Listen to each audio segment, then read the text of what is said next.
ये पहला सवाल आया है जिसमें थोड़ा सा बदलाव हुआ, और वो बदलाव क्या हुआ है, पूर्ण वर्ग पूछ रहा है। और जब भी पूर्ण वर्ग पूछेगा, दूसरी बात बेटा यह समझने का प्रयास करें तो मैं विभाज्यता के नियम से बिल्कुल भी नहीं बताऊंगा। क्यों? क्योंकि काफी लोग डरने वाले हैं, तो ये बातें हमें बिल्कुल भी पढ़ना नहीं है। आगे चलते हैं बेटा। आपके सामने ये प्रश्न लिखा हुआ है, और जब प्रश्न लिखा है तो 3, 4, 7, 10 और 12, और जब ये नंबर लिखा होता है तो हमको क्या निकालना होता है, डायरेक्ट एलसीएम निकालना होता है। क्या निकालना होता है? एलसीएम। जैसे ही एलसीएम निकालोगे तो निकालने का तरीका आप लोग शुरू कर दो। किससे उड़ाएंगे बताओ? 2 से। सर 3 आएगा, 2 आएगा, 7 आएगा, 5 आएगा और 6 आएगा। फिर से उड़ाएंगे, 2 से 3 आएगा, 1 आएगा, 7, 5 और क्या हो गया? कुछ हो गया क्या है? हाँ, सांसें काय के लिए फूल जाती हैं तुम्हारी। ये फिर से 3 आ गया। हमने फिर लिया 3 से 1, 1, 7, 5 और 1, फिर लेंगे 5 से और फिर लेंगे लास्ट में 7 से। इसको लिखने का प्रयास करें। क्या लिखी है ये संख्या मुझे बताओ? 2 गुणा 2, बोलो लिखा है कि नहीं लिखा? फिर से क्या लिखा है? गुणा में 3, लेकिन मैं कुछ जगह छोड़ करके लिख रहा हूं। फिर से क्या? 5, और फिर से जगह छोड़ के लिख रहा हूं क्या? 7। ये जगह क्यों छोड़ी है इस बात को अभी बताता हूं। इधर ध्यान से देखने का प्रयास करेंगे सभी लोग, क्योंकि ये बिल्कुल जीरो की जानकारी है।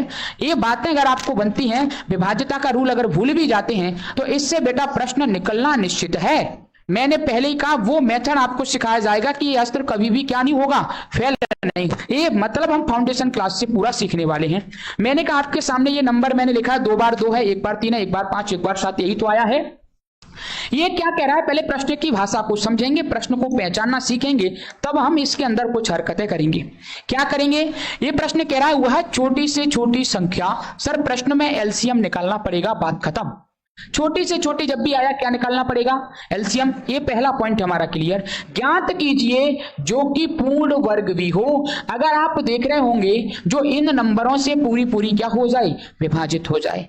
आप देख रहे होंगे कि अभी तक जो मैं प्रश्न पढ़ा रहा था उसमें किसी में भी ये बात नहीं लिखी कि ये नंबर क्या होना चाहिए, ये नंबर क्या होना चाहिए, पूर्ण वर्ग होना चाहिए। क्या ये बात अभी तक लिखी है? नहीं। ये पहला सवाल आया है जिसमें थोड़ा सा बदलाव हुआ, और वो बदलाव क्या हुआ है, पूर्ण वर्ग पूछ रहा है। और जब भी पूर्ण वर्ग पूछेगा, कह रहा है कि जो नंबर आपका आता है उस नंबर का पूर्ण वर्ग बनना चाहिए।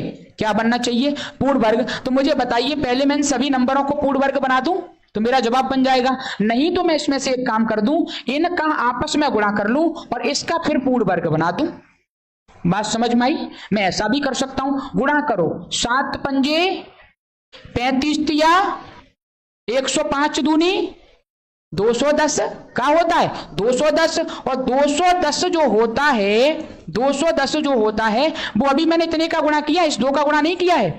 बात समझने का प्रयास करेंगे। मैंने सिंगल डिजिट लिए सभी की। 210 का वर्ग कितना होता है? बोले तो 210 का वर्ग। कुछ लोग कहेंगे सर वर्ग 200, हमें सर 2 को ना पता, तुम 210 को पूछ रहे। आपको क्या करना है? कुछ नहीं करना। इस 210 में से 2 भागों में तोड़ लो। ये 21 अलग तोड़ लो, 0 अलग तोड़ लो। 21 का तो पता होता है ना, 21 का कितना? 441। कितना होता है भैया? 441। एक 0 की बजाय जब वर्ग करते हैं तो कितने 0 हो जाते हैं? 2 0। सर हमारे प्रश्न का फाइनल आंसर आ गया। ये सर्वश्रेष्ठ तरीका है, कभी भूलोगे नहीं। बात समझ में आ गई? विभाज्यता का नियम याद हो भी ना हो, याद हो अति सुंदर, वहां से डायरेक्ट प्रश्न उड़ जाता। फिर भी हम कहेंगे सर्वश्रेष्ठ तरीका इस प्रकार का हम रखेंगे जो आसानी से सवाल बना पाओ। नोट कर लो। तो ऐसे भी हम पूर्ण वर्ग बना सकते हैं। ये हमने क्यों किया? क्योंकि सर हमने इसको पूर्ण वर्ग बनाया। क्या बनाया? पूर्ण वर्ग। मैंने वर्ग लगा के नंबर लिखा है, 4400 हो गया।